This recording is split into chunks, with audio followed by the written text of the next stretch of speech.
s'éveille, mes yeux sont à ta bonté, le Père, et à tes merveilles.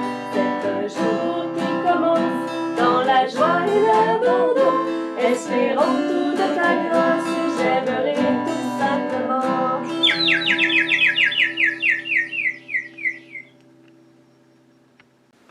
Christ est ressuscité! Alléluia! Alléluia!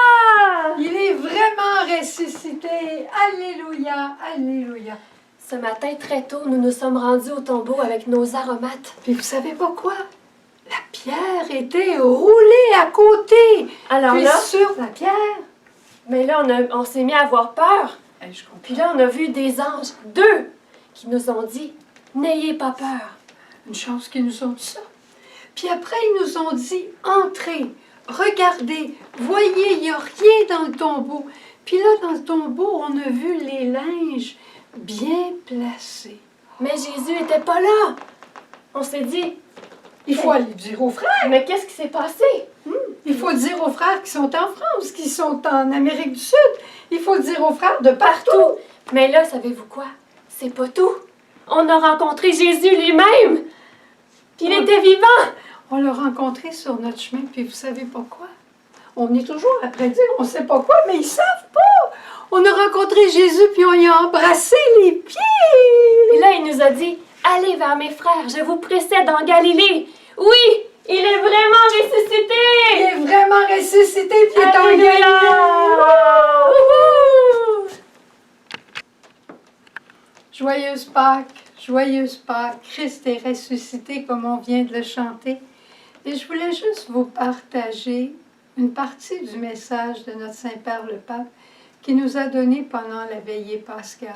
C'est un message extraordinaire. Je vais t'en parler au cours des prochains jours, puis je vais vous l'envoyer aussi si vous ne l'avez pas trouvé déjà sur Internet.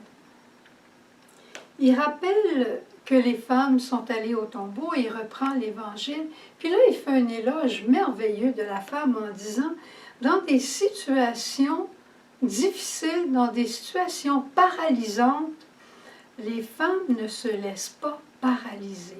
Extraordinaire. Elles ne renoncent jamais à l'amour et aux œuvres de miséricorde. Mais il nous a dit un message encore plus merveilleux. Écoute bien ça, je te lis tel qu'il nous l'a dit. Et on sentait que c'était son cœur de Père et que c'était le cœur du Père du ciel qui nous parlait dans le moment difficile que nous vivons. Cette nuit pascale n'était pas comme aucune des autres nuits pascales. Et la situation dans le monde n'est pas comme une situation qu'on a déjà connue. Il dit, cette nuit, nous conquérons un droit fondamental qui ne nous sera pas enlevé, le droit à l'espérance. C'est une espérance nouvelle, vivante qui vient de Dieu. Ce n'est pas un simple optimisme, ce n'est pas une tape sur les épaules pour un encouragement, non, c'est un don du ciel. L'espérance est un don du ciel que nous ne pouvons pas nous procurer tout seuls. Tout ira bien, disons-nous avec ténacité dans ces semaines, en nous agrippant à la beauté de notre humanité et en faisant monter de notre cœur des paroles encourageantes. Mais avec les jours qui passent, les peurs qui grandissent, même l'espérance la plus audacieuse peut s'évaporer. L'espérance de Jésus, elle est toute différente. Elle met dans le cœur la certitude que Dieu sait tourner le bien, sait tout tourner en bien. Dieu sait tout transformer ce qui est mal en bien, parce que même de la tombe, il a fait surgir la vie. La tombe, c'est le lieu d'où on entre et on ne sort pas.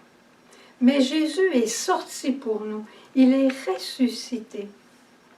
Et commence maintenant, aujourd'hui, une histoire nouvelle.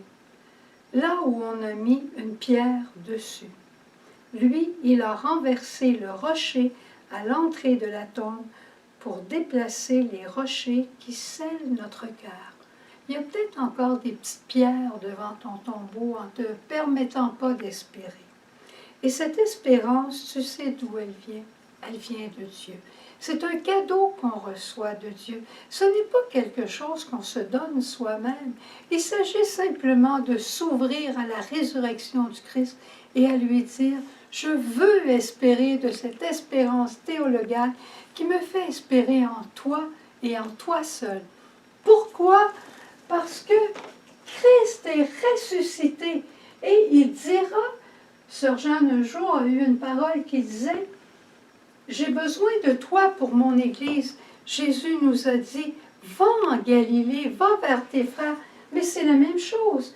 J'ai besoin de toi pour mon Église. Je viens te guérir. Je guéris ta tête. Je guéris ton cœur. Je guéris tes jambes pour que tu puisses aller vers tes frères. Allons vers nos frères remplis de cette espérance. Christ est ressuscité. Il est vraiment ressuscité. Jésus, au matin tu es là, Jésus. Je t'ai reconnu mon amour et ma joie. Jésus, j'entends ta voix que tu es beau, mon bien-aimé. Jésus, tout est possible maintenant, car tu es vraiment ressuscité. Et mon cœur te chante sa joie. Et mon cœur te chante sa joie. Jésus,